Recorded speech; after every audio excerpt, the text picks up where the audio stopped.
Hello?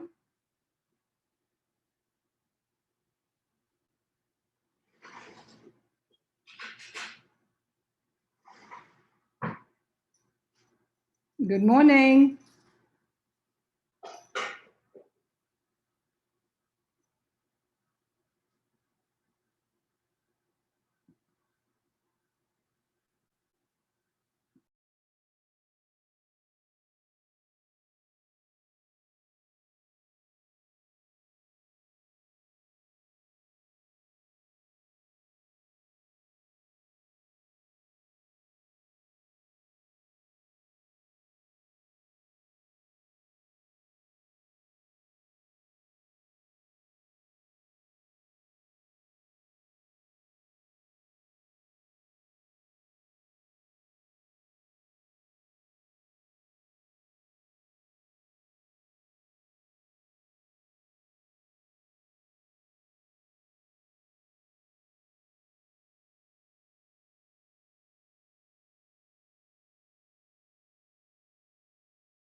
Good morning. Is anyone on the other side?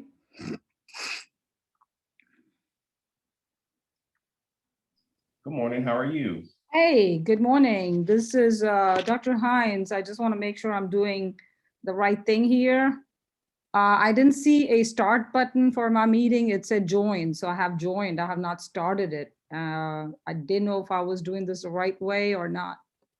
Well, I'm also a just a meeting tech as well to start the meetings.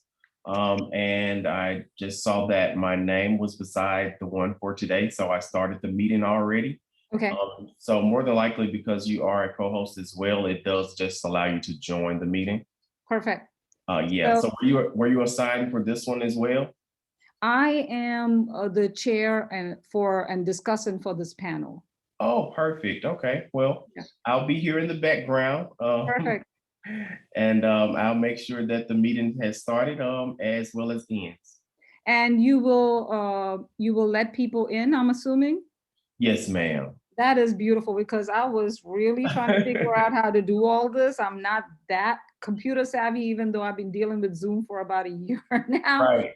So I truly appreciate that. And I guess from the participants we have, just to kind of give you a heads up, only 2 participants can make it. So we'll only have 2 panels. We're down from 5 to 2. Okay. So at some point, I guess they would need to share their screen. Would you be able to do that for them as well? Yes, ma'am. I'll make them a co-host when they come in. Hopefully, if possible, when they do join, could you just announce them as being the panel so I will know exactly who it is? I would maybe, I'll tell the panelists to maybe put like a P by their name. Okay. So that would help you out as well. Thank you so much. What is your name?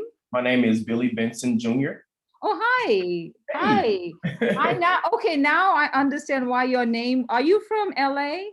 No, ma'am. I'm actually from Mississippi. Mississippi. Okay, because I was trying to figure out, your name was in that Excel sheet and I thought they had replaced me, and I was trying to figure the whole thing out yesterday. And I Oh, said, some no. Billy Benson is leading this panel now. I'm not. And I No. was okay with that. But Oh, then they not were at like, all. no. I'm just your assistant for the day. I love it. Thank you so much for doing this, Mr. Benson. I appreciate you. No problem. All right. Thank All you. right.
Hello, Don Riva.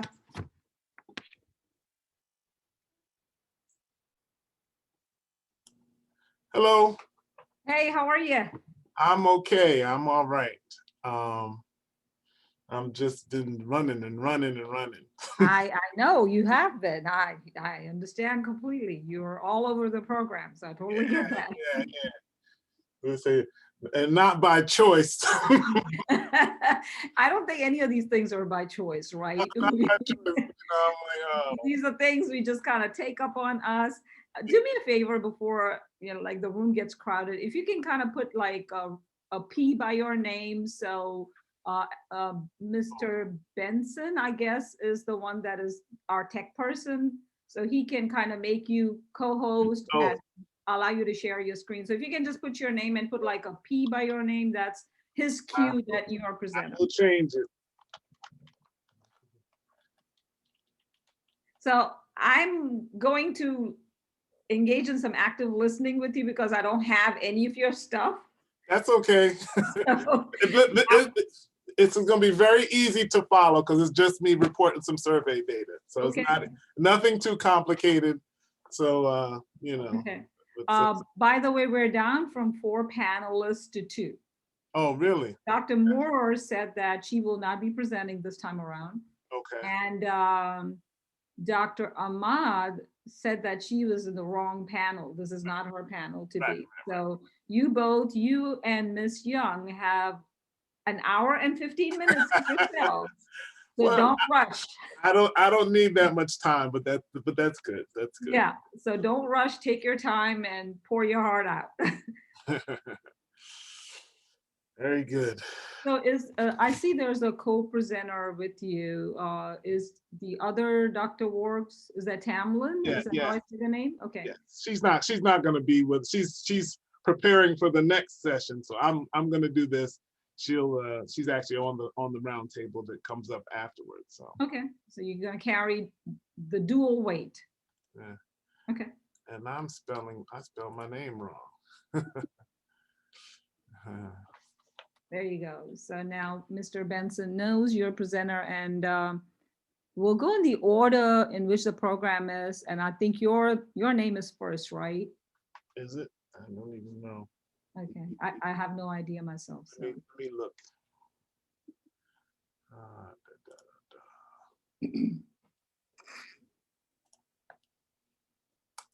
Yes. Okay. So I'll have you go first, and then Miss Young can go, Alora can go after. Okay. All right.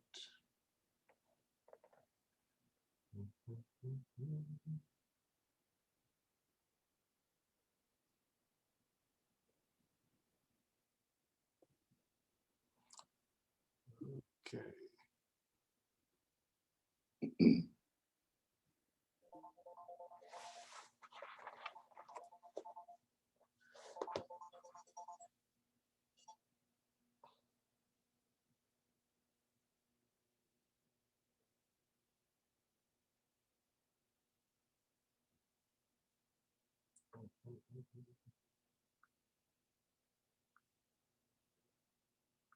So when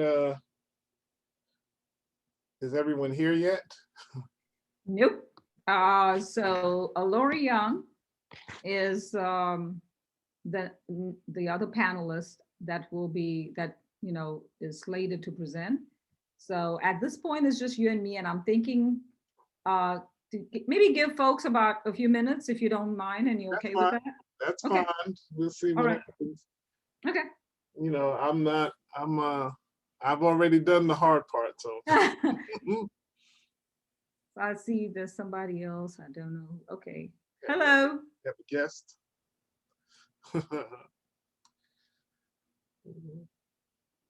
So we are a cozy community right now of 3 people, 4 including our tech person. So welcome. What's up, Adolphus? How you doing? Are you allowed to talk here? Yeah, okay. I am here. I am upright. While we're waiting, anything is game. So I guess we can. Hello, Dr. Samuels. Okay. Good morning. Good morning. Oh, man.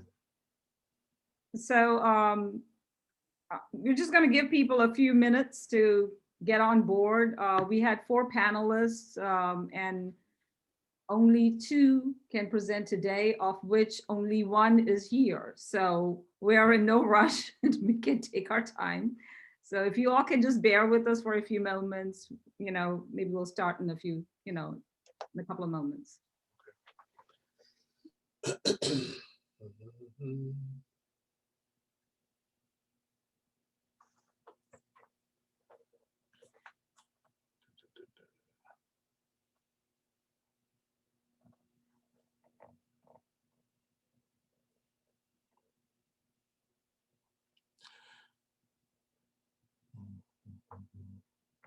So did you all get to see the activist panel yesterday. I thought it was really, really good. Just to hear from some folks who are doing on the ground work, coming from a different perspective. That's probably been my favorite part so far. They did a great job. And I wish I had, I've been shifting from academic scholarship to more of advocacy and activism, because I've always felt like there's been such a distinct disconnect between the two, and especially when you work for an HBCU and you are located in a part of community that, houses people who are usually silenced and silent and are never represented or seldom represented. I feel like there's such a big disconnect between scholarship and community work. And I feel that we live in such polarity that we feel in academics that we have to choose between the two. And I think it is time to kind of make a transition and have, engage in some duality in bridging the gap between academia and community scholarship. So I'm very excited about this panel. I am, I want to respect the time limitations and the fact that, everyone is here. Okay. And I would like to go ahead and get started. I want to respect Dr. Warwick's time. I'm sure he's got other things to do, and you. Nothing is better than this. You get to sit down and relax for a little bit, right? So this is an amazing, section, I believe, because it does just that. It tends to bridge that gap between, community and academia. And there is so much to be learned from that bridging. And I hope to see panels like this and like the one we had yesterday that you were talking about, which really bridges academia and community leadership and community activism.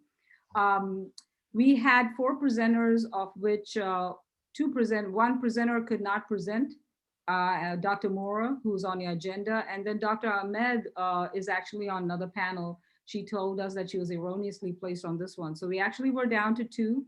That is Dr. Wargs and an independent scholar by the name of Ms. Young, of which we only have one here who is Dr. Wargs, and we are nevertheless very excited to have him here and to see what he has gleaned from a survey that he conducted.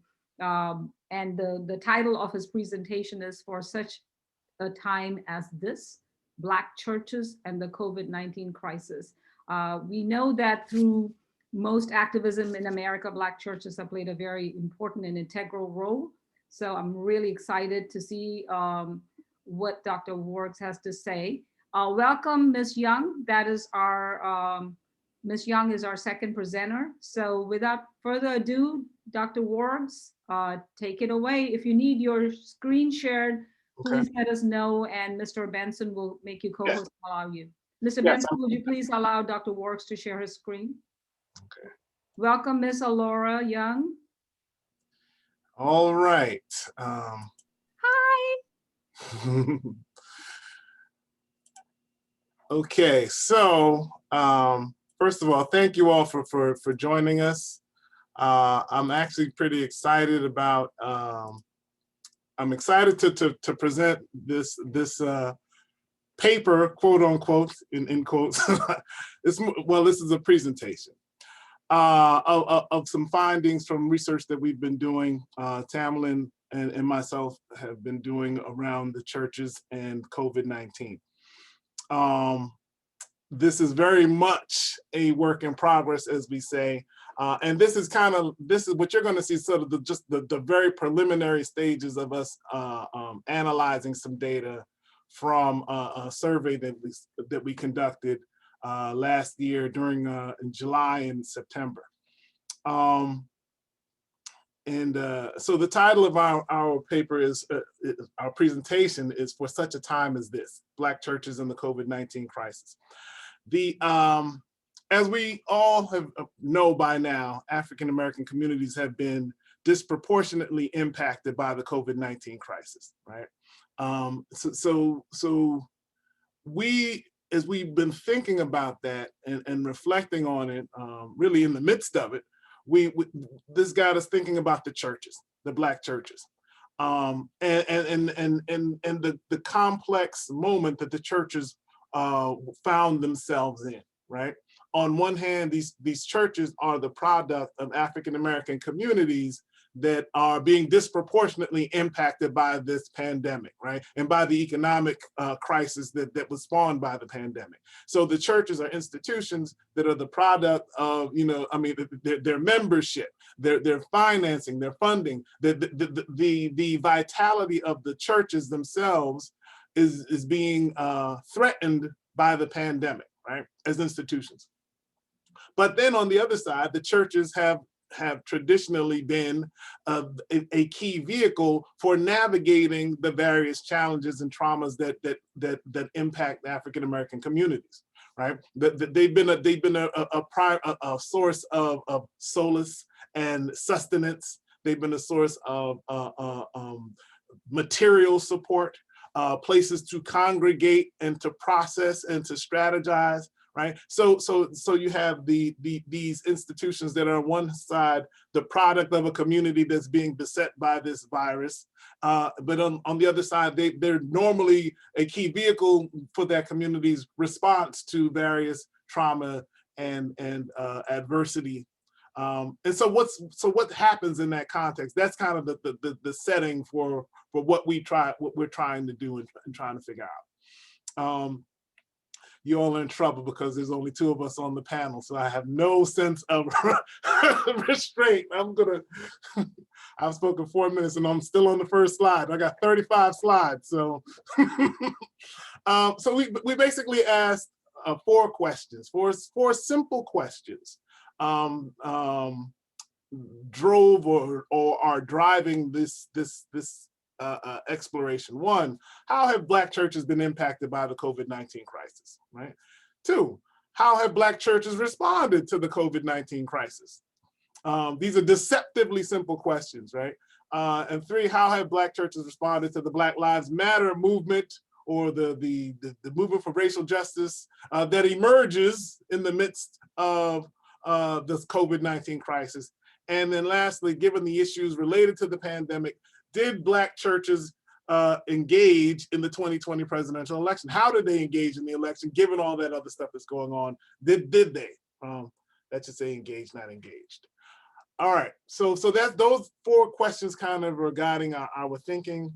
So last summer and probably in June, late May, June-ish, we started thinking about this.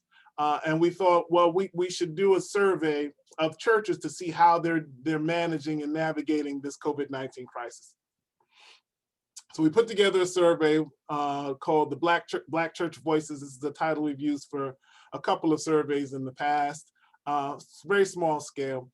And so we conceived of this as an exploratory survey, right? So we really just trying to find out what people are thinking, what are they doing, what's going on, because we don't know. So we included a lot of open-ended questions. It's almost like an interview. It was a long survey, and each survey really functioned like an online interview of the pastor or the representative of the church, where they were asked, a number of questions, and some of the responses were pretty extensive. But again, it's exploratory.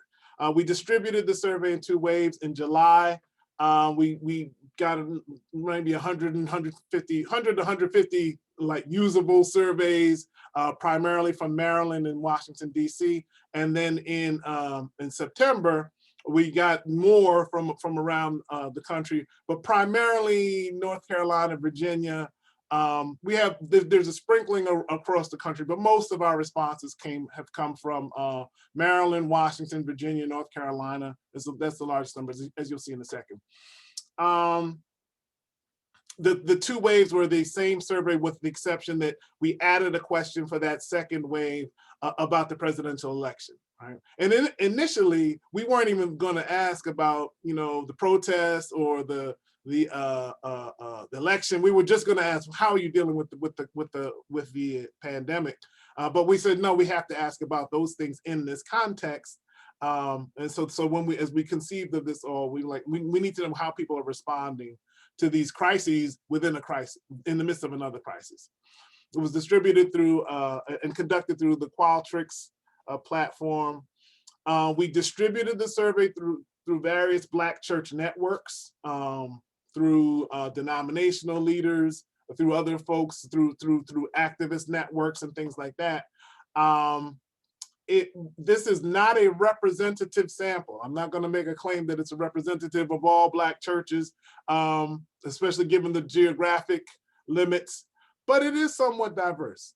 We've got churches sprinkled around the country. We've got some denominational mixture, differences in size, but I can't tell you exactly how this sample differs completely with the broader universe. However, again, what we were trying to do was to just get a sense of what's going on, what churches are experiencing, and how are they responding. So our conclusions are really about the sample, not about the churches in general, though the sample will give us some indications and some insights into what's going on generally. Okay, so let's run through some of the things. First, as I mentioned, the denominations. We have about 248 churches were kind of included in this portion of the study. Many of the questions have some fewer than anywhere from 200 to 230 some respondents to particular questions. We had over 100 AME churches. That was the most common. I'll explain that a little later why. But then, Baptists were, almost 50 Baptist churches, more than 50 United Church of Christ. So that's kind of an overrepresentation if you're thinking about denominations. And that's because the networks that if a particular pastor or a set of folks who were in a network did the survey, they pass it on to others to do. And so this is not going to be a reflective of the actual proportions of Black churches in the country. They range in size. Most of them have a average weekly attendance of less than 100. But we had some that were fairly large. There were a few that were over 2,000, so would fit in the mega church category in terms of average weekly attendance. States, the largest number come from Maryland. That's where we're based. That's where we had the most effective distribution through the various networks. But then North Carolina was the second largest number, and that aligns with the AME. The second district of the AME church, the bishop was very responsive to what we were doing, and so he encouraged all the churches in his district to do the survey, strongly encouraged, and they responded. So they varied in terms of their level of activity, and this is interesting.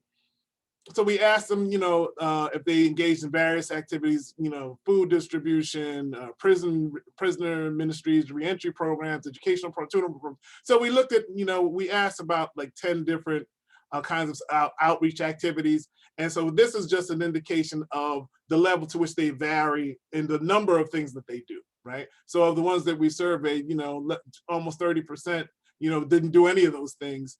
The largest portion just may have done one, and then you can see it goes on down from there. Okay, how have Black churches been impacted by the COVID-19 crisis? Right. Of course, we all know the major impact is going to be in terms of worship services, because most places, churches were shut down. They couldn't meet in person, right? And in fact, in the 2 waves that we did the survey, there was only one church that claimed that they had returned to regular worship at that moment. So all of them, with that exception, were some kind of either remote or some other kind of creative response, maybe drive-through worship services, things of that nature. But that's kind of, when we think of churches, worship, they're all impacted. In terms of outreach and community services, since we're thinking about social and political phenomena, that's where our focus was. And we asked them if they had to stop any of their outreach and community service work. out of the 200 and some churches that we asked, 113 said they had to stop something. And these are the most common services that they said they had to stop. Food distribution, over 20%, about 4% had to stop distributing clothes. Education programs, youth programs, nursing home and elder care was interesting. Again, you have to be doing it in order to stop it, but to see that there was a number of churches, if in our sample that 7 or 8% equates to 15 to 20 churches that had to stop providing those services and engaging in that activity. 37% mentioned that technology was a major challenge to their worship services because they had to shift to remote. 53% said they had challenges maintaining their church facilities and or staff. So we asked them, what are the challenges you're facing? So a number of the questions were, what challenges are you facing for worship? What challenges are you facing in terms of maintaining your building and staff? And then what challenges are you facing relative to your community outreach and service activities? And so in terms of the sustaining staff and facility, finances was the most common response, but also cleaning, like having to clean the buildings if you're going to maintain it, and then just maintaining the building, which is complicated because that entails having the finances to pay the mortgage and the cleaning people and maintenance and all that. How do you do that in a pandemic? So the churches, this is important to appreciate, the churches are having challenges just functioning as an institution, sustaining themselves as an institution. The challenges related to the community outreach. I was surprised by how few said finances.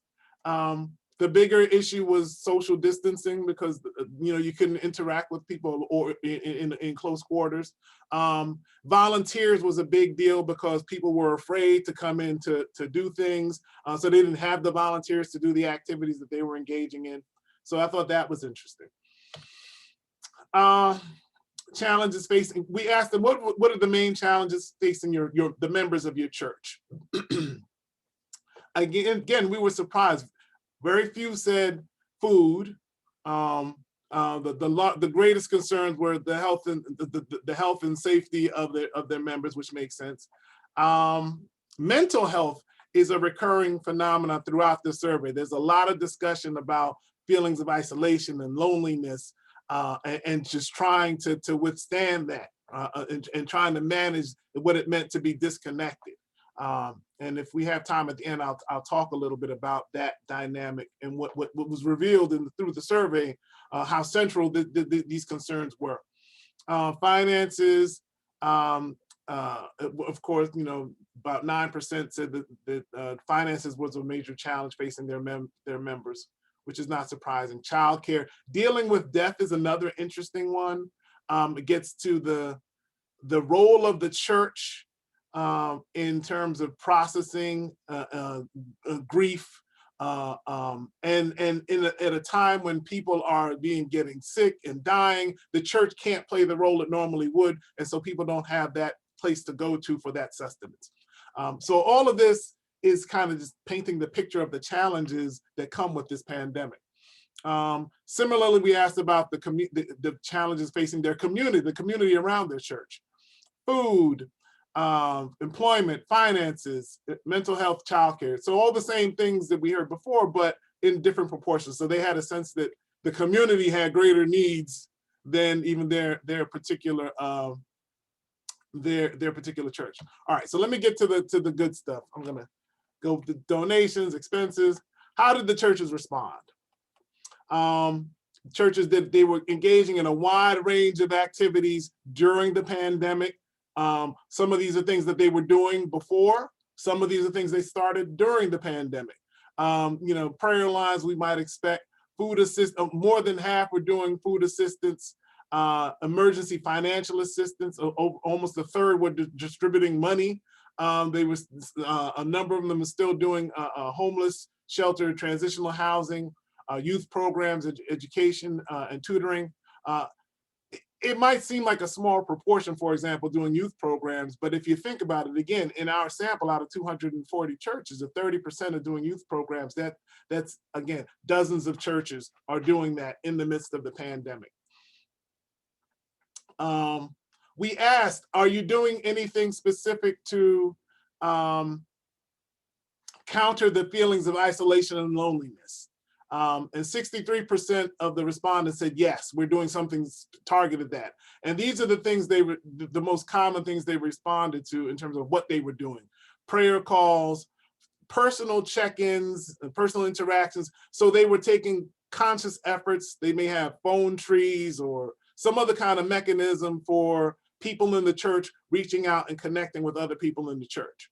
So that was interesting.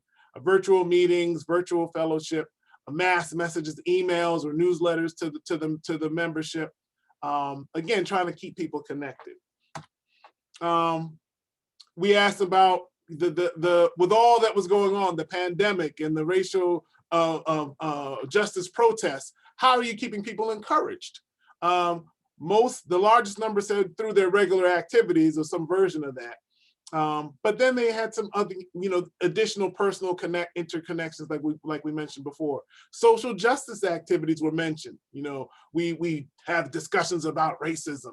We're having a special forum on the challenges of police reform. So they were doing things and they were conscious of those things as encouraging the folks in their churches and in their communities. And then what are the new things you did, right? And this is to me fascinating. The number of people the number of churches who initiated or expanded their food distribution, over 40%. Over 40-some% either initiated or expanded delivery of food. Of course, not surprisingly, almost 60% said they now had to provide technical support to their members, and over 40-some% said they initiated or expanded cash distribution. So they're responding to this. Interestingly, there were a lot of other things that they mentioned besides those, and I just wrote down some of the more intriguing responses of things they did, or outreach activities they initiated or expanded during the crisis. I don't know what COVID-19 gifts are. I suspect it's like gifts to people because they're in these circumstances. Sidewalk art struck me. Multiple churches said PPE distribution, and then voting information. I thought that was an interesting response. So again, we're seeing a range of things that churches are doing in response to this crisis. Dr. Ward, I don't mean to interrupt. You have 5 more minutes. Okay. I'm good. So we see resources and support needed. Let's go on. 38% of the respondents applied for government aid. And at the time of the survey, 71% of those folks had received the aid. 11% had been denied. 12% were waiting. All right. Other important changes due to the pandemic, we'll skip that. How have Black churches responded to the Black Lives Matter movement during the COVID-19 crisis? So with all that going on within the pandemic, how did the churches respond? Did they do anything? Could they do anything given the pressure that they were under? So we asked, in the midst of this crisis, we see the outbreak of massive protests in response to recent police killings. Have you done anything to address this? 85% said they did. That struck us. That's a huge percentage, right? And what did they do? Because we asked them a yes/no question, and then we asked them, well, what did you do? To see what they considered addressing it. A number of them said, Bible study. So they had targeted Bible study around racism and racial issues. That's a big deal to me. The discussions, 25% said they had discussions, and that includes internal discussions about the issues, as well as external discussions with other churches, other interracial groups, and things like that. The majority of the discussions were internal, but there were probably 5% that said they had external discussions with other entities. Over 25%, 27% said they either sponsored or supported protests or rallies. That struck us as significant as well, right? Ministers discussed it in their sermons. They held prayer vigils. Again, that's important. So A prayer vigil isn't a protest, but it's kind of a protest, but it was a distinct kind of activity. And this is again, a response to an open-ended question. So we saw significant activity in the midst of the pandemic around this issue. Then we asked, again, given the issues related to the pandemic, did Black churches engage in the 2020 presidential election? Again, we were surprised at the number. So we asked if they did a variety of activities, and 96% of the respondents, again, this is in the second wave, said they had done something around the election, right? And as you can see, you guys are there. As you can see, voter registration, over 50, almost 59% did voter registration. Get out the vote, participating in get out the vote campaigns, over 60%. The highest number is encouraging people to vote during the worship service. But even if we take out the worship service, 89% of the respondents did something else. So the majority of those respondents did multiple things in these categories: distributing voting information, candidate forums, issue forums, etc. But the most common, again, were the voter registration, get out the vote campaigns, and of course encouraging folks during the worship service. Some other things people did: voting challenge. I don't know what that is, but I thought it was interesting that they noted we had a voting challenge.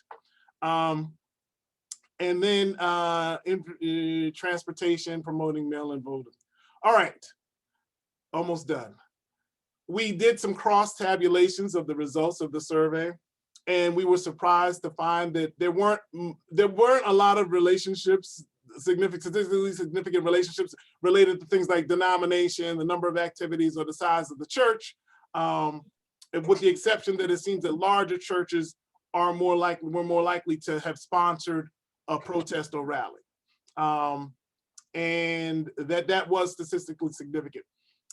In looking at some varying responses, we did notice that the churches that supported or sponsored protests or rallies were more likely to have engaged in voter registration campaigns or get out the vote campaigns than those churches that did not express that they supported or sponsored protest or rally.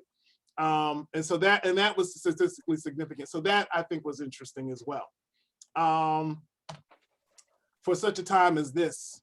So that phrase comes from the scripture, where Mordecai says to Esther, and who knows whether you have not, and who knows whether you have not attained royalty for such a time as this. These churches, in a sense, are positioned to respond to crises, but they themselves are the victims of the crisis. And so how do they respond to in these kinds of times is really what we're exploring. And as we go on, I'll come back and maybe talk some more about the insights from all this, but just real quick, the moment demands a response, and we see the churches were responding, many of them. There's a wide range of needs that are expressed and a wide range of responses, really creative adaptation. And then the last thing that I would love to explore is the mobilization and preservation of social capital, which is kind of really a big part of what we see happening in terms of sustaining relationships and tapping those relationships and networks to respond to the crisis. With that, I will conclude and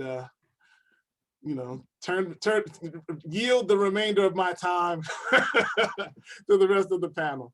Thank you. Thank you, Dr. Warwick. That was such a powerful presentation, and you dropped so many gems. I'm really looking forward to the discussion that we're going to have. But I want to recognize Ms. Young. Ms. Young is actually a high school student. I came to find out after her submission. I said, okay, well, let me read her submission, and if she needs to be channeled to the other panels that cater to high school and undergraduate students, I will. But when I read her paper, I was floored. I was amazed at the maturity and direction that she had approached this paper, and I am totally impressed. She just informed me that she was actually involved in CBS. She was in CBS doing a Get Out Vote campaign, and her paper talks about the effects of DC and Marvel comic books on the racial polarization of the silent generation and baby boomers. It's an amazing piece of work that she has given us. I am so excited for you to present your work, Ms. Young. You please take it away. It's 10:32, maybe about till 10:50 or so. That way we can open it up for discussion for the rest of the panel. Okay. Hi guys, I'm so excited to be here. I didn't know, I really didn't think that my paper was going to get accepted for presentation because I wrote it in my bedroom because I was bored. And so I'm just so incredibly happy to have this opportunity. My name is Alora Young. I'm the Youth Poet Laureate of the Southern United States. I am a 2-time TEDx speaker, a Scholastic Gold Medalist, a Young Arts finalist in spoken word, a recipient of the Princeton Prize in Race Relations, and the International Human Rights Day Rising Advocate Award. I have publications in the New York Times, Rattle, the Signal Mountain Review, Rigorous Magazine, Ice Colony Journal, the Washington Post, and some other places. I write a lot of stuff and I read a lot of stuff, and I wrote this paper because I'm obsessed with origin stories. So something that I've always been really passionate about is understanding why people become the way they are. And so that actually sparked 2 projects that I've worked on. And one of them is my novel, which is a novel in verse that chronicles my family history for 270 years in a small town in West Tennessee called Halls. And it basically asks the question of what is the transition from girlhood to womanhood like for Black women, and where are all the stories explaining that? Because I looked for them and they didn't exist. So I wrote it myself, and it will be coming out next year. So that's very exciting. And this project that I'm presenting is inspired by that similar passion, which is why there's so much racial polarization or like a cognitive dissonance between perception of race in the people who are parts of the older baby boomer and silent generations, because it was just incredibly fascinating to me how different people's mindsets could be based on any factor. Like you could have 2 people from the same neighborhood with completely different perceptions of people of color. And I wanted to figure out how art had impacted that, because as an artist, I know that art has an incredibly powerful impact on our perception of the world. And due to the fact that during the silent and baby boomer generations, 98% of the media consumed by children was comic book media, it makes sense that there would be a large correlation between the kind of media you were consuming and your perception of minorities. And Ms. I Young, actually, do you need to share your screen? no, ma'am. I do speeches, so like I don't like PowerPoints. So I actually have a poem that I wrote about this that I would like to share with you all, because I think that a lot of times concepts can be better conveyed in poetry than in regular speaking. And then I'll go into more detail about the paper. It is called Ode to the Cameraman. And now we have actual cameras, but before, the cameraman was often an artist or a writer, the person who captured a moment in time, because everybody says it's the victor who decides how history will remember you, but I disagree. I think artists decide how history will remember you.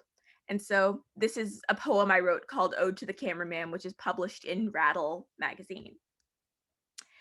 This is an ode to the cameraman, for the poet and the pastor and the speeches that redefine legacies. It's the lens that takes history and makes it art, the art that makes wrong into revolution. The gun, the knee, we can never unsee the bodies of George Floyd and Ahmaud Arbery to Emmett Till, to all the faces painted on every memory. We were wrong. This revolution is live in living color. We are dying in HD. I had a dream that our lives went viral and that somehow Twitter set us free. The last 4 years have been etched into the flesh of progress like a burning cross. I can't help but reminisce about all the moments that Martin lost. You see, martyrs, those who die for a cause. We don't often think about their families. His legacy is infinite, but I'm sure Bernice just misses her daddy. Every Black man who dies in the street lies on top of the last 400 years of combat. Call me a hysteric or a heretic, but all I know is I want my God back. My God. Not the one who stands hand in hand with MAGA malice, who they say wants us to stop counting ballots, to keep this new age two-paid Nero in an all-white palace. The only way out of the belly of this beast is through. We keep marching towards a freedom, but freedom's a concept. I don't get where we're marching to. This is an ode to the men who know how to win a war, to the men who take martyrs and make movements human. It's funny how 2020 looks just like 1965. I wonder what wisdom Martin would give me if he were still alive. If peace is still the best option, if we are headed towards his vision, are we going fast enough to stop them? This war is televised. These cameras have put the truth before our nation's eyes. My father taught me that God lies in the darkness as well. The plans of a holy man are often impossible for even him to find. We can never know the future God had woven inside of Martin's mind, but as we wander blind toward tomorrow, know that there is more in heaven than the roadmap. This is not a poem. It's a playbook. It's laid out in 24 frames. Look, the same stage has made the difference on every battlefield because the camera, I swear, is the weapon victors wield. These men have made God a tool of their war. I ask you, tell me, was he not used as such before? It's more than shooting or violence. Progress moves in silence that makes it so we can't shake the feeling that change was made to come. In this non-poem lies the markers on our map to freedom, because I've shown you where we've come from.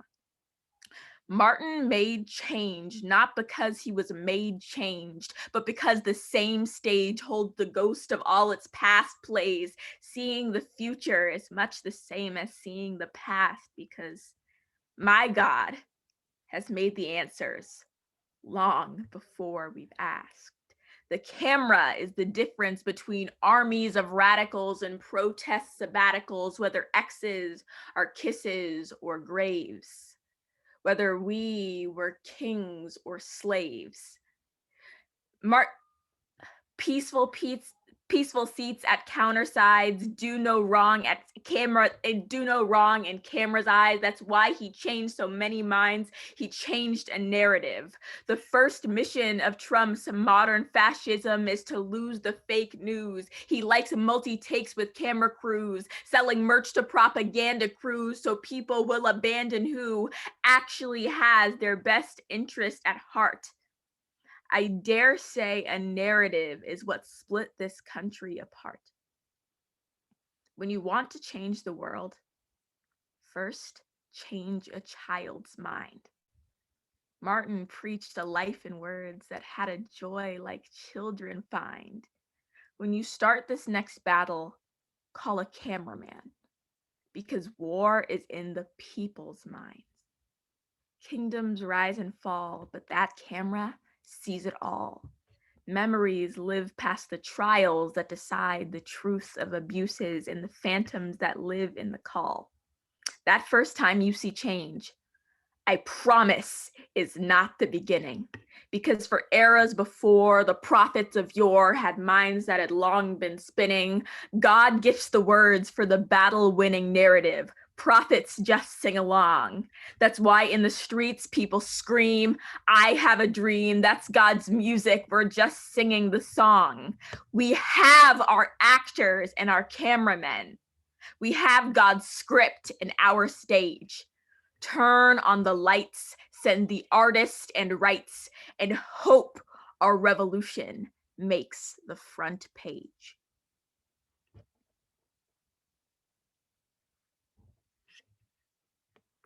And thank you. That is my poem, Ode to the Cameraman, which I wrote basically to sum up the concept that I discovered through writing this paper about the true power that the media and the art we ingest during our formative eras can have on the future. Because, like I said, when you want to change the world, first change a child's mind. That's not a new concept. I believe it has been said by pretty much every major cultural innovator, because that's how it works. That's how we change things. And so basically what I did in my paper was I read a lot, like over 50 comic books from DC and a lot from Marvel as well. I didn't track the Marvel ones because it was a different sort of style of comic book. And so the DC ones, I had more physical copies and could count more easily, whereas the Marvel ones, there were logs and like different sort of infographics already made of the portrayals of minorities in Marvel comic books. So I could find them and catalog them more easily. But in DC, there was no such database. And so I found that there was approximately one person of color in DC comic books from the year 1940 to the year 1961. And that was actually in a rare 1941 archive edition of Batman, where they basically had a Indian fortune teller and his goons. And that was the only portrayal of minorities I found in like an entire decade, well, multiple decades, the 40s, 50s, and 60s of of DC comic books. And so that led me to think, what kind of impact is 98% of your literature literally not having Black people existing at all going to do to your perception of people of color? And so I think it's really fascinating because when I was reading all of this, I discovered that when the only edition of DC comic books I found with minorities in it had actually come out before the development of the Comics Code Authority. And the Comics Code Authority is basically not a legislative body, they're a private organization, but they basically are the judge of what is acceptable to put in comic book media. And after they became a prominent force in the world of comic book media, the amount of portrayals of people of color was non-existent, in DC at least. Marvel we'll talk about that in a second.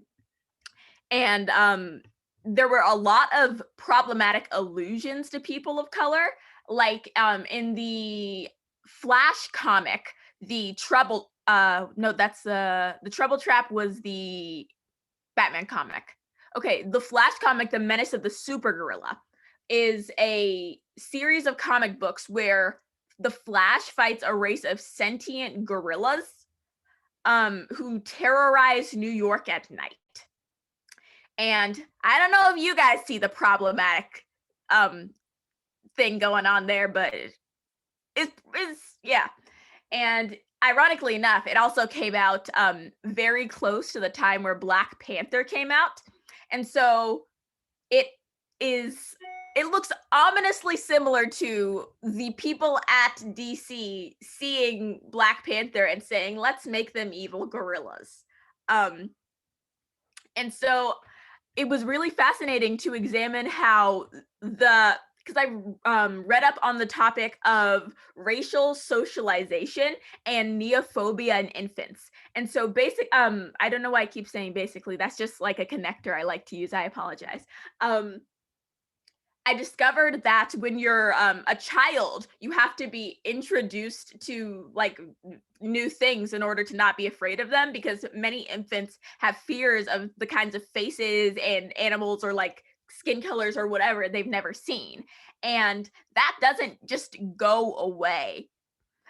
It's sort of similar to the concept of how nowadays, because for so many years, the concept of homosexual people and transgender people was just non-existent in the media. We now have people who are transphobic. They fear it because they have never been exposed to it, and they therefore don't have a very good understanding of it.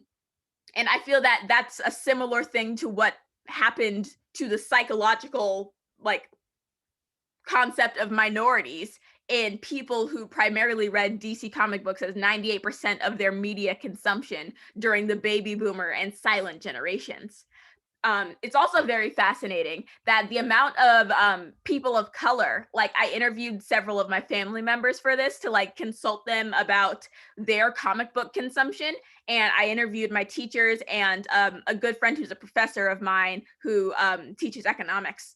And there was a major gap in the amount of media consumed from DC comic books in people of color versus white people. And so I thought it was so interesting to see how the lack of portrayal of minorities in comic book media sort of mimics our consumption patterns in comic book media and in current day film and television. So that was just an interesting connection I made as to how the different portrayals in eras of media and consumption have contributed to our perceptions of the world. And Marvel comic books was a really interesting phenomenon because they did have portrayals of minorities. And usually a kid would be a DC kid or a Marvel kid. There were people who would go between, but usually it was like a brand loyalty thing, because in the era that this was popular, the concept of loyalty to an organization was very strong, in that you would get a job and you would stay with that company for 60 years, or you would pick this brand or this style. And it was a very powerful notion of conformity in the 40s and 50s due to there was a lot of wars happening. And so you had to be a strong practitioner of the American like persona. That's the word. And so choosing either Marvel or DC was very similar to like brand loyalty. And in Marvel comic books, it was a completely different story. And I think that the people who consumed Marvel comic books, it's interesting how, because they had portrayals of minorities that were often damaging or problematic, it could have completely different psychological and developmental effects to the portrayal of minorities that were simply non-existent. Because how you react to something not existing at all versus how you react to something existing and being negatively portrayed are very different. And I think it explains, at least to me, I want to do more research into this, why there is such a large gap in the mindsets of people in the silent generation and baby boomers. It's just really fascinating to me. So in Marvel comic books, basically, I know I'm running out of time, but I just want to get through Marvel comic books really quick. So 5 minutes? Okay. In Marvel comic books, they had this character called Whitewash Jones. You've probably heard of him if you've ever read a comic book, like, or read on comic book history. He was a part of the Young Allies, and he was basically a minstrel show character. And he spoke in like the sort of fake slave English that they say the slave spoke like, but isn't actually very accurate, you know? It's kind of like how when you see a British person do an American accent, it doesn't actually sound like an American, but that's how they pretend Americans sound. It's like that, except with the enslaved, which is very problematic. Um, sorry. So, Whitewash Jones was a member of the Young Allies, and he had a friend who was also in the Young Allies called Pinto Pete, who was, of course, Mexican. And they were a team, a crime fighting team who sort of stood behind the white characters. And I think it's one of those things where it's like very bad and problematic, but like Stanley had the spirit. He was, it's a thing. And I just think it's really fascinating because it's incredibly problematic. And then Captain America comic books were even worse because during this time, the Vietnam War happened during this time frame, and World War II was just like in the early part of the 1940s happening. So Captain America was literally a propaganda symbol. He existed solely to go beat up Germans and Japanese people, and he used a lot of racial slurs, like so many. And it was horrifying that this character, who is now one of the most beloved and prominent figures in our media, has this terrible racist background. And that can be said for most American media because this country is how it is. But I think it's dangerous because Captain America is now a beloved prominent figure, and we as a generation already have a dangerous problem of internet radicalization because on YouTube it has an algorithm that often sends you down rabbit holes, and those YouTube rabbit holes and Reddit and 4chan have contributed to an alarming number of children who have been radicalized to the alt-right, and usually it happens through simple channels like starting with Captain America, and then they'll go to a video essay about Captain America and how he's like the real American dream and how we are destroying America by moving away from his image, and then that leads to the radicalization spiral that is very prominent. And because it is so common, sorry, 2 minutes. okay, I'm gonna start soon. Because it was so common it's so common today, I think that the likelihood that a similar effect happened in the 1940s and 60s is very possible. And I would really love to do more research in it. Thank you for listening to me rant about this for 15 minutes. I'm so happy to be here. Thank you for letting me talk about comic books. I don't have any friends. Amazing, amazing. Thank you for sharing that. That's such a unique approach to something that speaks volumes of, especially when it comes to racial socialization, right? So who would have thought, but hey, very pertinent. So thank you for sharing that with us. I just want to make a few comments because I really want to open the floor up to our audience. I'm sure they have some questions for both of you, and I want to allow for that space. So I'll start with Dr. Wards first. Really exciting presentation. I know that you had 35 slides, and I would have loved to kind of go methodically through all of them. So I wanted to know, in kind of looking at your presentation, did you at all in any way look at leadership issues in these churches and how leadership issues might have had to be adjusted during this time of COVID, especially not just dealing with COVID as a pandemic, but also COVID as a factor that differentiated between how races were treated, how inequitably races were treated as it relates to being getting either health access or being treated in the ER when they had those severe COVID cases. So I'm really interested if you took your survey into that space of leadership in Black churches. I'm interested to hear from you. So we didn't ask a lot of questions about, sort of the leadership dynamics, or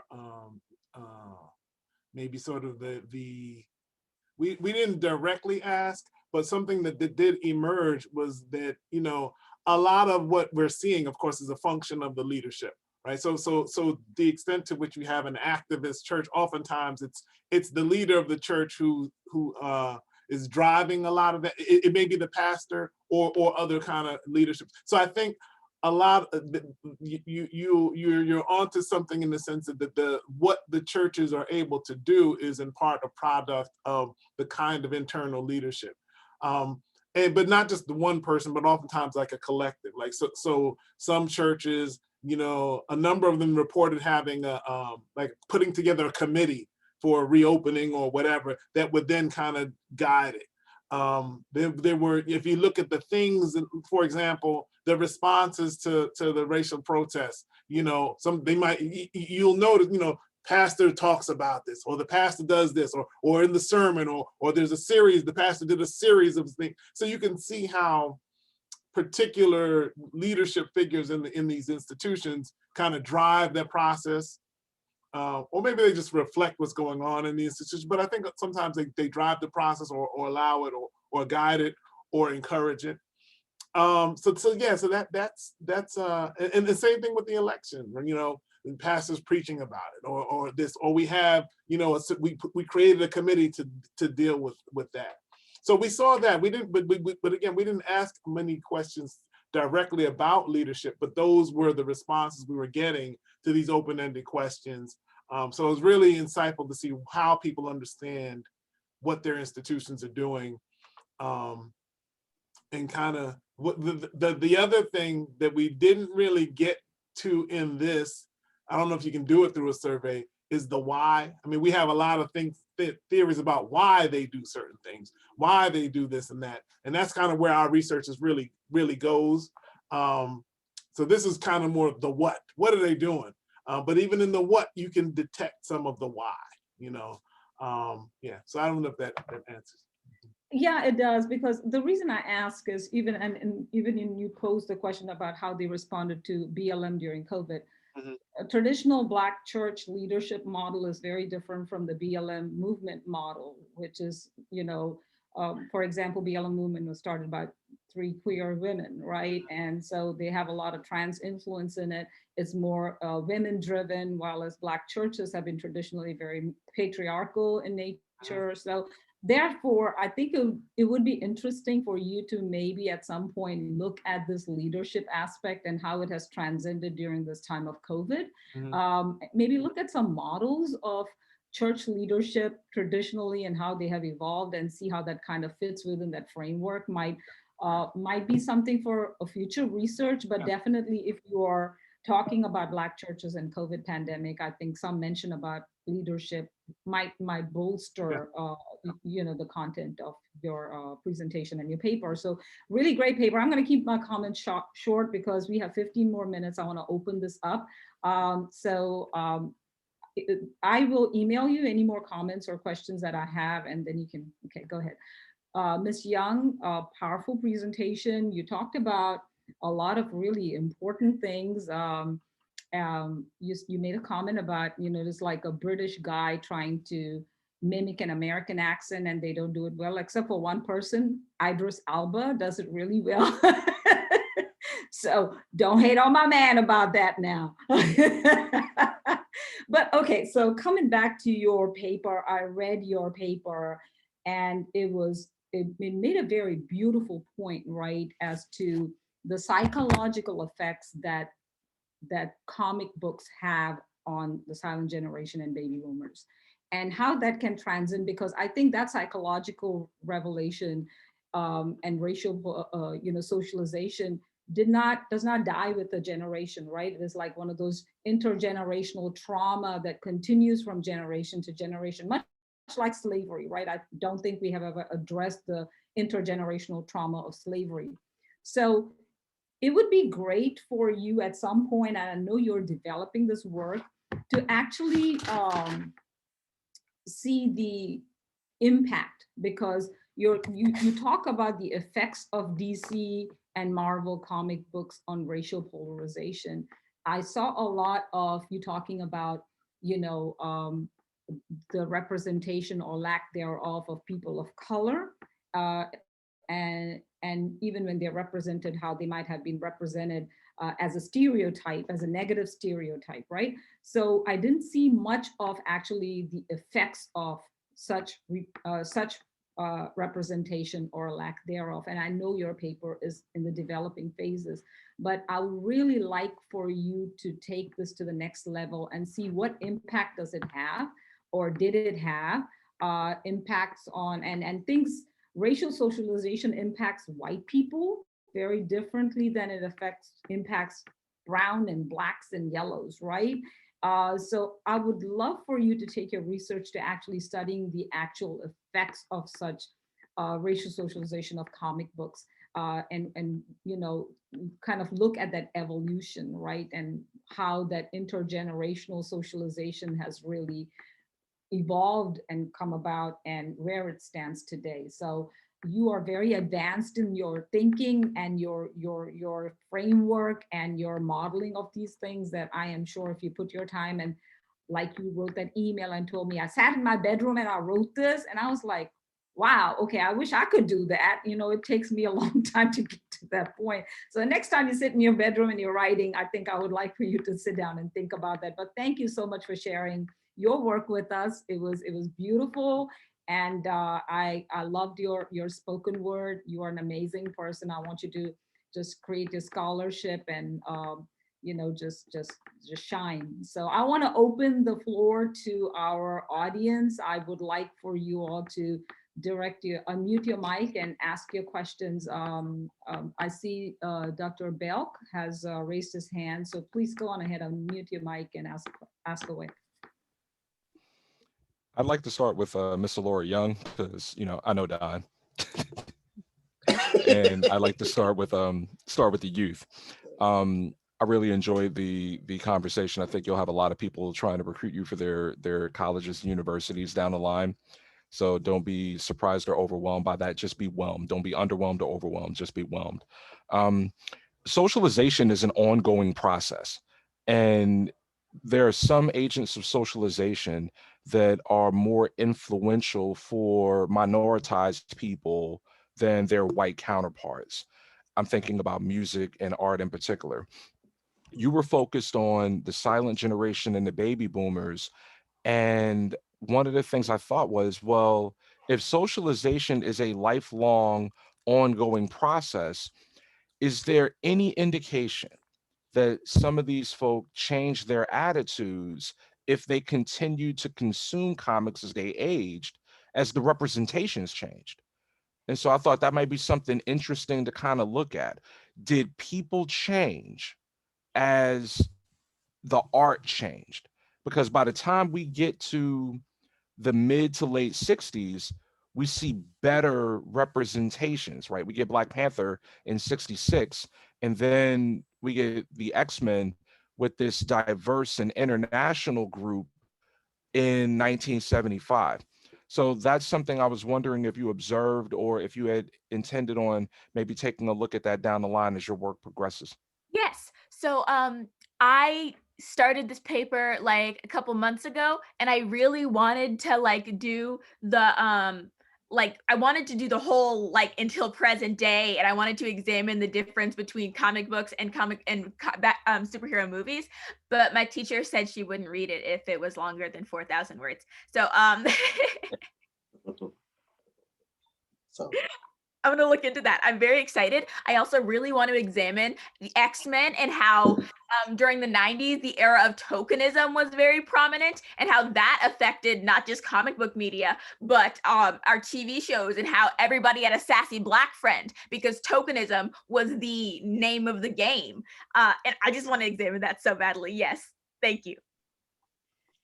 All right, Dr. Samuels has his hand raised. I would like to recognize him. Unmute your Okay. mic. okay, right. Thank you for this has been an amazing panel. I want to talk to. I was thinking about Dr. Ward's presentation. And I think in a lot of ways, what you basically showed is that Black churches were doing what Black churches have always done. You know, the Black church has always been under stress. You know, it was basically created and came to be, during slavery, and so it was an institution among oppressed people, and so it always faces those kind of challenges. But then, within that, Black churches have always been improvising and figuring out ways to try to meet the needs of their people. And it's just that now the things have changed over time, and then the COVID is just one more event in this long, in this long journey of history. It'd be interesting and fascinating to see how your research develops. You know, you said this sample wasn't exactly representative. You know, so if you were able to somehow make it more representative, but I think it's just interesting to a lot of this is stuff that we know, and some things that we expect, that we suspect. But there's still some value in actually documenting that this is actually what's taking place, and that gives us a lot of value in us as scholars chronicling that this is what's happening in our communities in the midst of what's happening in this pandemic. And so I was just completely blown away by Ms. Young. I remember we were putting these panels together, and we were trying to figure out, okay, where does this go? Let's go. So we got to find a place for this, and I wasn't quite sure I wasn't quite sure, where to put Marvel and DC, but we got to find a place to put this, and I'm glad we did. I want to read your paper, and that poem you gave. That's next level kind of stuff. Love